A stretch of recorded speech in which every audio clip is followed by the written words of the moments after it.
जय हिंद गाइस। तो आज की इस वीडियो में हम लोग देखेंगे बायोलॉजी का जो कोशिका हम लोग चैप्टर पढ़ रहे थे। उस कोशिका चैप्टर में हम लोग कोशिकांग मतलब कोशिका के अंदर पाए जाने वाले अंगों के बारे में पढ़ रहे थे। तो साथियों चलिए आज हम लोग उसके आगे देखते हैं। जैसा कि हम बता चुके हैं जो कोशिका के पार्ट 3 तक वीडियो बना चुके हैं, पार्ट 1, पार्ट 2 और पार्ट 3। तो आज ये जो हमारा पार्ट 4 स्टार्ट हो रहा है। यदि आप सभी लोग उस वीडियो को नहीं देखे हैं तो इस वीडियो को देखने से पहले उस वीडियो को ज़रूर देख लें। बहुत ही हेल्प होगा, एकदम बिल्कुल मज़ा आ जाएगा। तो चलिए हम लोग इस वीडियो को स्टार्ट करते हैं और देखते हैं इसमें। तो 4 अंग के बारे में बता दिए हैं। आज हम स्टार्ट करें फिर 5वां अंग। 5वां अंग है गल्जी काय। साथियों इसको अंग्रेजी में बोलते हैं गल्जी बॉडी, है ना। इसका खोज किया है कैमिलो गल्जी और उन्होंने कब किया है भाई? तो 1898 मतलब 1898 में किया है। और जो गल्जी बॉडी है, गल्जी बॉडी का दूसरा नाम है डिक्टियोसोम, है ना, डिक्टियोसोम। अरे जैसे में होता नहीं है कि किसी लड़का का एक नाम है तो उसको किसी और नाम से करीमना, मोहना, सोहना, जोहना इत्यादि करके बुलाया जाता है। उसी तरह जो हमारा गल्जी का है उसका तो नाम गल्जी बॉडी है ही, गल्जी का है, लेकिन इसका दूसरा नाम है डिक्टियोसोम। एग्जाम में बार बार पूछ देता है साथियों, इसको ध्यान में जरूर रखिएगा। और इसका वर्क के बारे में जा रहे हैं। वर्क मतलब इसका काम, तो इसका काम है परिवहन। परिवहन मतलब जो माइटोकॉन्ड्रिया भोजन बनाता है, ऊर्जा बनाता है, उस ऊर्जा को शरीर के विभिन्न भागों में लेकर जाना। जैसे कि ऐसा होता है साथियों कि हम लोग जो भी एक बार खाना खा लेते हैं तो उस खाने से हम लोग आधा घंटा से 45 मिनट तक वर्क कर सकते हैं। जैसे कि जो बोलने वाला है वो खाना खाने के आधे घंटे या 45 मिनट बोलने के बाद उसके मुंह की सारी ऊर्जा खत्म हो जाती है। तो ये जो यही है गल्जी बॉडी ही है जो पीठ से ऊर्जा खींचकर ओठ को देता है, तो ओठ जाकर तुलुर तुलुर करता है। यही है, कुछ इस प्रकार की आकृति होती है। अगला है हमारा छठा जो कोशिकांग लाइसोसोम। इसको अंग्रेजी में लाइसोसोम कहते हैं। इसका खोजकर्ता क्रिश्चियन डी डुबे है। कब उन्हें खोजा भाई? तो कब इन्होंने 1958 ईस्वी में इसको खोज रखा है। इससे काम है पाचन। पाचन क्या है? मैंने इसमें का भोजन पाचन होता है नहीं, ये अंगे को पचा देता है। ये बड़ा रुसना है, बड़ा फूलना है, बड़ा टेढ़ होता है। और ये क्या करता है, जब कोशिका के अंदर जो अंग होता है, अंग मान लीजिए एक कोशिका है, कोशिका में इधर न्यूक्लियस है, mitochondria, lysosome, गल्जी body, vacuole, centrosome, ribosome, ये सब है ना। तो अगर कोशिका के अंदर कोई अंग अच्छा से काम नहीं कर रहा है तो पहले तो जो न्यूक्लियस है वो उसको समझाएगा, और जब नहीं समझेगा तो आएगा लाइसोसोम के पास, ए लाइसोसोम तो नहीं देखो ना वो काम नहीं कर रहा है। लाइसोसोम जाएगा घुसियाइले और घुसिया के एक बार फट जाएगा। तो फटेगा तो क्या होगा? तो देखिए इसमें एक एंजाइम पाया जाता है जिसका नाम है जल अपघटक एंजाइम, जिसको हाइड्रोलाइटिक एंजाइम के नाम से भी जानते हैं। और जब फट जाएगा तो ये एंजाइमों का होता है पूरा पसर जाता है, इधर उधर इधर उधर पूरा सट जाता है। और सटने के बाद ये सबको मतलब मार देता है, पचा देता है, खत्म कर देता है, जला देता है। इसीलिए इसकी जो लाइसोसोम का नाम है आत्महत्या की थैली। अंग्रेजी में इसको सुसाइड बैग कहते हैं। कोशिका के अंदर का परमाणु बम है। हाँ, ये परमाणु बम है साथियों। ये जब घुसियाई ले कि पूरा कोशिका नष्ट। इसीलिए इसको लाइसोसोम को कोशिका का परमाणु बम कहते हैं, आत्महत्या की थैली कहते हैं, सुसाइड बैग कहते हैं। इसमें एक एंजाइम होता है जिसे जल अपघटक एंजाइम कहते हैं। इसका काम है पाचन। इसका खोज क्रिश्चियन डी डुबे ने 1958 में किया था। चलिए अगला हम लोग कुछ अंग के बारे में जाने। तो अगला हमारा जो अंग है वो है हमारा राइबोसोम। राइबोसोम जिसको अंग्रेजी में राइबोसोम ही कहते हैं। इसका खोज प्लाडे ने किया है। प्लाडे, पराठा ना, प्लाडे प्लाडे। और जो राइबोसोम है, राइबोसोम पादप प्लस जंतु दोनों में पाया जाता है। क्यों?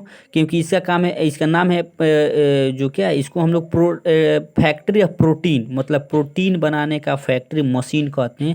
राइबोसोम शरीर में प्रोटीन बनाता है। तो साथियों जो जंतु है उसको भी प्रोटीन चाहिए, जो पादप है उसको भी प्रोटीन चाहिए। इसीलिए जो राइबोसोम है पादप और जंतु दोनों में पाया जाता है। कोशिका के अंदर का सबसे छोटा अंग है, इसीलिए इसको सबसे छोटी कोशिकांग कहते हैं। साथियों हाँ, सबसे छोटी कोशिकांग तो राइबोसोम, सबसे बड़ी कोशिकांग तो इधर आ जाइए, हमारा क्या है, इंडोप्लाज्मिक रेटिकुलम। तो ये क्वेश्चन क्लियर हो गया। कोशिका सबसे छोटी कोशिकांग, कोशिकांग मतलब कोशिका के अंदर पाया जाने वाला अंग तो राइबोसोम, और सबसे बड़ी कोशिकांग तो अंतःपरद्रवी जालिका। अभी इसको देखेंगे। क्लियर।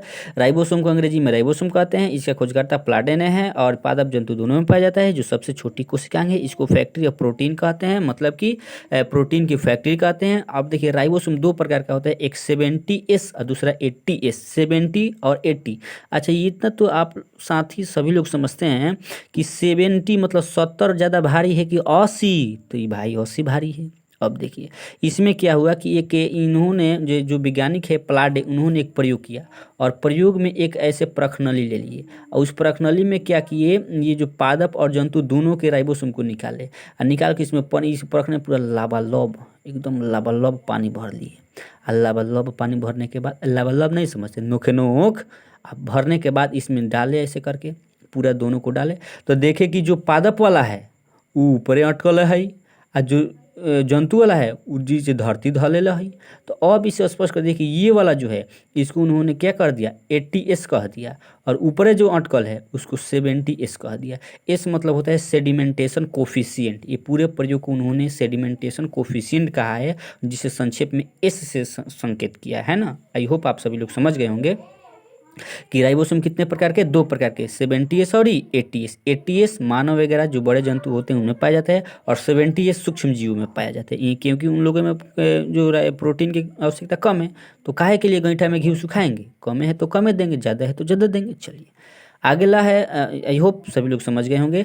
तो चलिए अगला हम लोग नेक्स्ट पार्ट के बारे में जानते हैं, यानी कि इसी के जो 8वां है जिसको कहते हैं अंतःप्रद्रवी जालिका। जालिका नहीं समझते, जालिका, जाली, जिसको अंग्रेजी में कहिए तो इंडोप्लाज्मिक रेटिकुलम, इंडोप्लाज्मिक रेटिकुलम कहते हैं। साथियों इसके बारे में थोड़ा देखते हैं। जो अंतःप्रद्रवी जालिका है, जो इंडोप्लाज्मिक रेटिकुलम है, उसका खोज पोर्टर, किसने किया है, हाँ पोर्टर।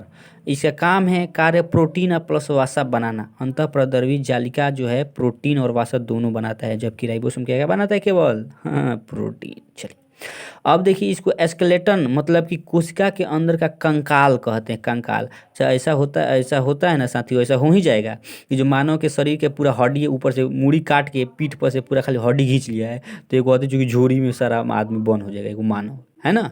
तो इसीलिए अगर हड्डी ना हो तो हम लोग खड़ा रह पाएंगे, नहीं रह पाएंगे।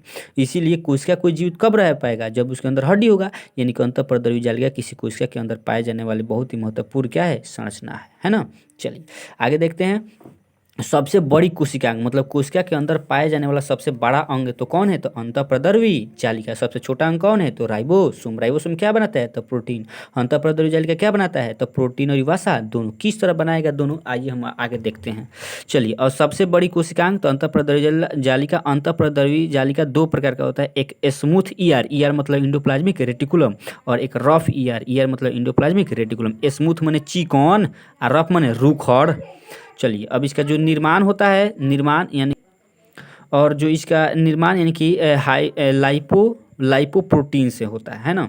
चलिए अच्छा देखते हैं हम कि ये जो है दो प्रकार के होता है, कौन से देखिए साथियों। एक आकृति के माध्यम से मैं आप लोगों को समझाने का प्रयास कर रहा हूँ, आई होप मैं इसमें ज़रूर सक्सेस हो पाऊँगा। चलिए तो ये देखिए ये वाला है, यही इसी आकृति होती है, सेम इसी प्रकार का होता है हमारे शरीर में। कौन सा, हाँ तो इंडोप्लाज्मिक रेटिकुलम। ये दो भाग में होता है, एक स्मूथ माने चिकन, एक रफ मतलब रूखड़। जो स्मूथ होता है, ये स्मूथ मतलब चिकन पदार्थ बनाएगा, वसा फैट चर्बी बनाता है, और जो रूखड़ होता है वो बनाता है क्या, प्रोटीन। तो ये जो रूखड़ होता है ना, जो बिंदु बिंदु यहाँ करके डट डट डट डट संरचना दिख रहा है ना, इसी को हम लोग राइबोसोम कहते हैं। तो ये देखिए ये जो राइबोसोम है ना, ये पढ़े ना, यही राइबोसोम क्या होता है, इंडोप्लाज्मिक रेटिकुलम के जो रफ वाला भाग पर पाया जाता है ना, रफ वाला, रफ ये पर, ये जो ये क्या होता है, तो राइबोसोम होता है जो कि प्रोटीन बनाता है। तो इसीलिए हम लोग कह दिए कि जो अंतःप्रद्रवी जालिका दोनों बनाता है, इधर वसा भी बनाएगा, इधर प्रोटीन भी बनाएगा, जबकि केवल राइबोसोम क्या बनाता है, प्रोटीन बनाता है। आई होप आप सभी लोग को समझ में आ गया होगा। और अगले वीडियो कौन सा टॉपिक पे चाहिए कृपया इसे ज़रूर कमेंट करें, और वीडियो देखें तो अच्छा लगे तो अच्छा, बुरा लगे तो बुरा, मतलब कुछ ना कुछ आप लोग ज़रूर कमेंट करें, ताकि इससे जो हम लोग की हौसला बुलंद होता है और ही उत्तेजना बढ़ती है वीडियो बनाने के लिए, आप लोग को हेल्प करने के लिए। आई होप आप सभी लोग अच्छे से समझ गए होंगे, स्वस्थ होंगे, मस्त होंगे। मेहनत करते रहिए। Best of luck.